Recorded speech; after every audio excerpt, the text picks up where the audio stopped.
Hello good morning friends, welcome to forensic science. आज हम पढ़ने वाले हैं forensic anthropology. Okay, so what is forensic anthropology? It is just a study of dead organism और dead human beings और animal beings. It is generally a study. So today we are going to learn about introduction of forensic anthropology.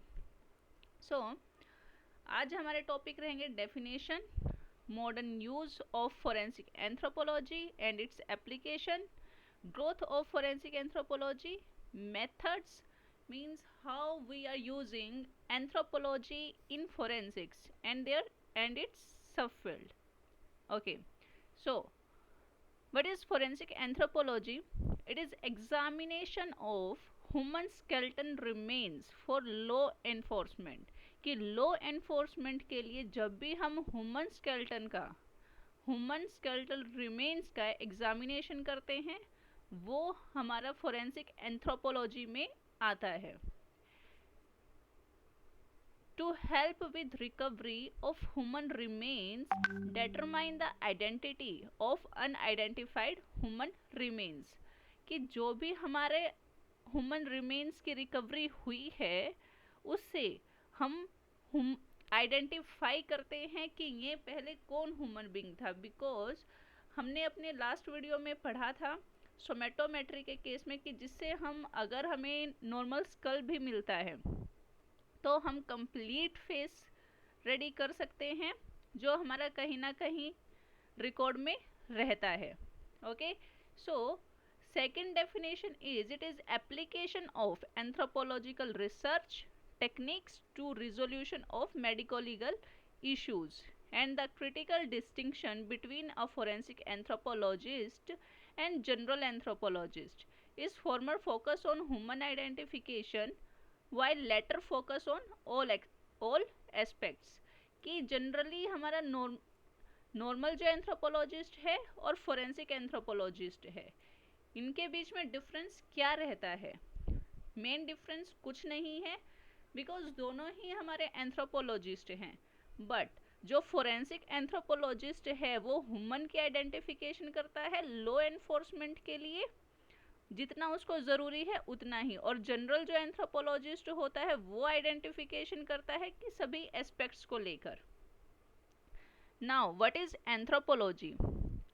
अगर हम सिर्फ anthropology की बात करें तो क्या है? It is alone is the study of man and its subsides with archaeology, taphonomy and osteology. कि जब आर्कियोलॉजी, टेफोनॉमी और ओस्टियोलॉजी सबको मिला करके जब हम लोग ह्यूमन का स्टडी करते हैं तो वो एंथ्रोपोलॉजी होता है. Next is anthropology is application of anatomical science of anthropology and its various subfield including forensic archaeology and forensic taphonomy in a legal setting. So anthropologist यहाँ हमारा क्या काम कर रहा है उसके बारे में पढ़ते हैं.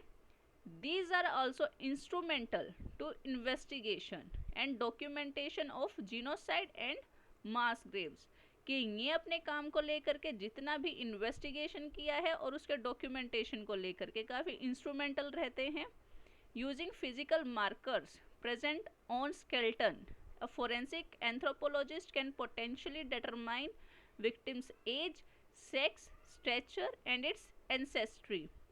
कि जो हमारा जनरल फोरेंसिक एंथ्रोपोलॉजिस्ट होता है और फोरेंसिक एंथ्रोपोलॉजिस्ट जो है वो सिर्फ स्केलेटन को देख करके ही विक्टिम का एज, सेक्स, स्टेचर और एंसेस्ट्री दोनों ही डिटरमाइन कर लेता है.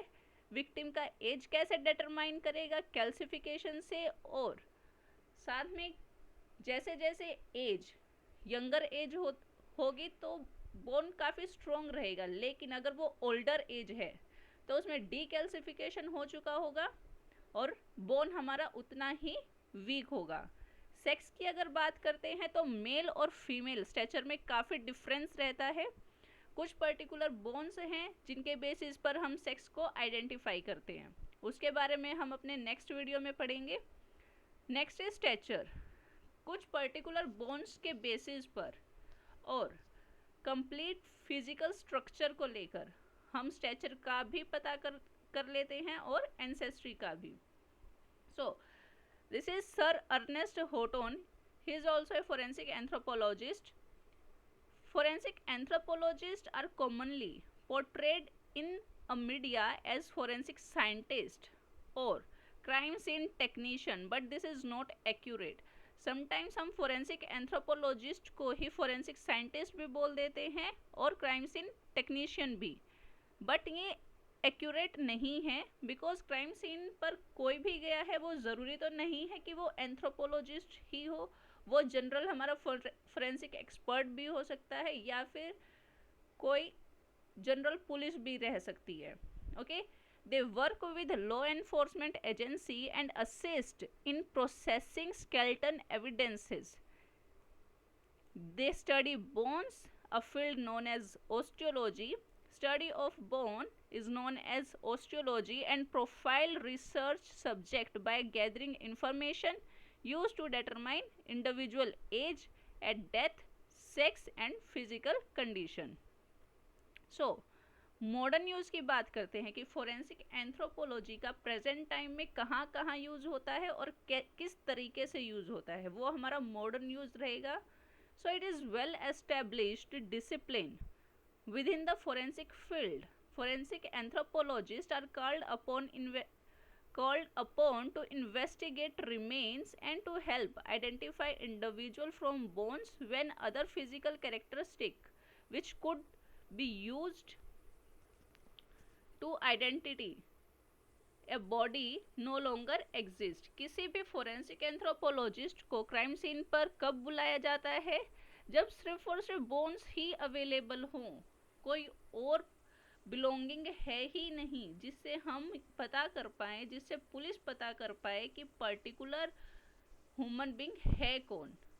सो उस केस में पुलिस फोरेंसिक एंथ्रोपोलॉजिस्ट को बुलाती है और वो अपनी कंप्लीट स्टडी करता है बोन्स के ऊपर, उसके फिजिकल कैरेक्टर्स के ऊपर, एंड देन वो उसको आइडेंटिफिकेशन दे देता है. So next, forensic anthropologist can provide physical characteristics to person to input into missing person database such as that of National Crime Information Center in US or Interpol Yellow Notice database. अब forensic anthropologist ने जितने भी physical characters को determine किया वो उन सभी को डाटाबेस में डाल देता है जिससे और उससे मैचिंग करता है. और वो डाटाबेस हमारा कहाँ मिलता है? नेशनल क्राइम इंफॉर्मेशन सेंटर या फिर इंटरपोल. इन दोनों की साइट पर फोरेंसिक एंथ्रोपोलॉजिस्ट फिजिकल कैरेक्टर्स को इनपुट देता है मैचिंग करने के लिए. अगर वो कोई क्रिमिनल रहा है तो डेफिनेटली उसका रिकॉर्ड वहाँ मिलेगा ही मिलेगा.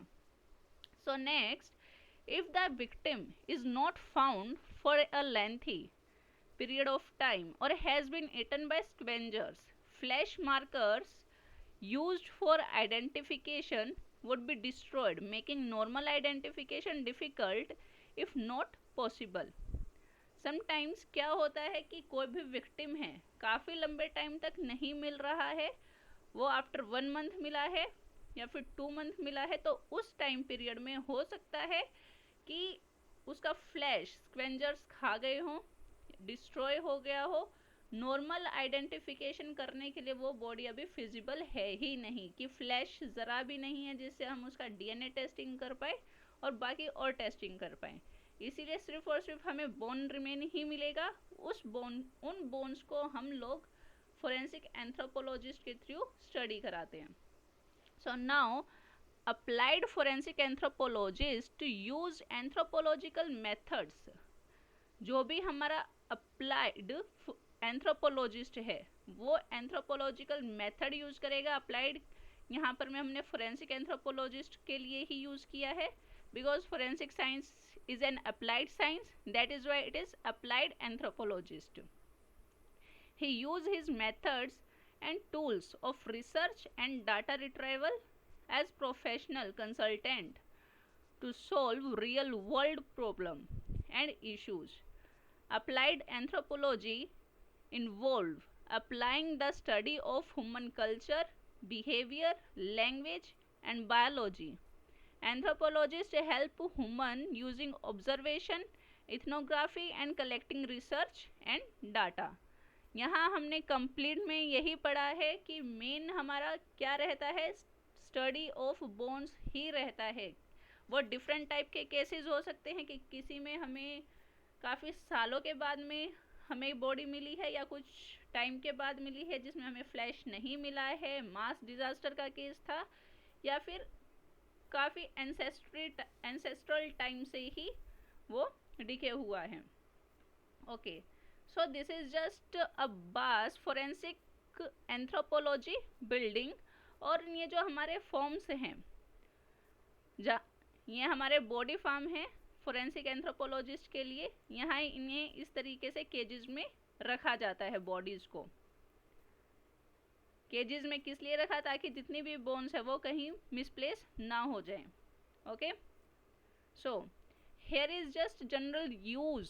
How can we use forensic anthropologist, ये किस तरीके से काम करता है. सो देखिए, यहाँ हम एक ही बोन का एग्जांपल ले रहे हैं. ये हमारी पेल्विक बोन है, पेल्विक गर्डल जिसे बोलते हैं. सो ये हमारा मेल पेल्विस है और ये फीमेल पेल्विस है. पर्टिकुलर आइडेंटिफिकेशन कैसे होती है? First of all, this is pubic arc. It is narrow in male and wider in female. ये देखिए, दोनों की प्यूबिक आर्क में काफ़ी डिफरेंस है. सेकंड थिंग कि जो बीच का ये पोर्शन है, फीमेल पार्ट में काफ़ी ब्रॉडर होगा और मेल्स में narrow. It is narrow in male. Second thing, sacrum bone जो हमारी प्रेजेंट है, ये इसमें स्ट्रेट है मेल्स में, but it is pushed backward in female. Backward side पर इसको पुश किया है फीमेल्स में. ओके, ये कुछ पर्टिकुलर कैरेक्टर्स हैं. ऊपर से एक और कैरेक्टर जो मुझे दिखाई दे रहा है यहाँ, वो है ये हमारी इलियम बोन है. इसका साइज मेल्स में काफ़ी कम है, बट फीमेल्स में बहुत है comparatively. In comparison to males it is greater in female. So subfield की अगर मैं बात करूँ, what are the subfield of forensic anthropology? So it is forensic osteology, in which we study skeleton, forensic archaeology, forensic taphonomy. ये सभी की सभी तीनों हमारी forensic anthropology की ही सब fields हैं. What is this osteology? It is study of skeleton. What is archaeology? It involves controlled collection and excavation of human remains or other evidences from scene. अगर बरीड का केस है तो बरी किए हुए ह्यूमन रिमेन्स को निकालना वो फोरेंसिक आर्कियोलॉजिस्ट के अंदर ही आएगा. Next is taphonomy. It is study of changes occurring to human remains at the time and after death, including trauma, decomposition and environmental modification. कि जितने भी चेंजेस हुए हैं ह्यूमन रिमेन के अंदर, वो सब हमारे टेफोनोमी में आ जाएंगे. ओके, सो फ्रेंड्स, आज के लिए इतना ही. आई होप कि आप लोगों को ये टॉपिक समझ आया होगा. अगर इस टॉपिक से रिलेटेड कोई भी डाउट्स है तो वो आप कमेंट बॉक्स में पूछ सकते हैं, जिसका मैं 100% श्योरिटी के साथ आंसर करूँगी ही करूँगी. ओके, सो प्लीज़ अगर आप लोगों को ये वीडियो पसंद आया हो देन लाइक करें और शेयर करें. और अगर आपको ऐसा लगता है कि मुझे इस तरीके से और भी वीडियोस बनाने चाहिए देन मेरे चैनल को सब्सक्राइब करें और अपने कमेंट बॉक्स में टॉपिक भी आप मेंशन कर सकते हैं जिन टॉपिक्स पर मैं वीडियो बनाऊं. Okay, so thanks to all. Have a good day.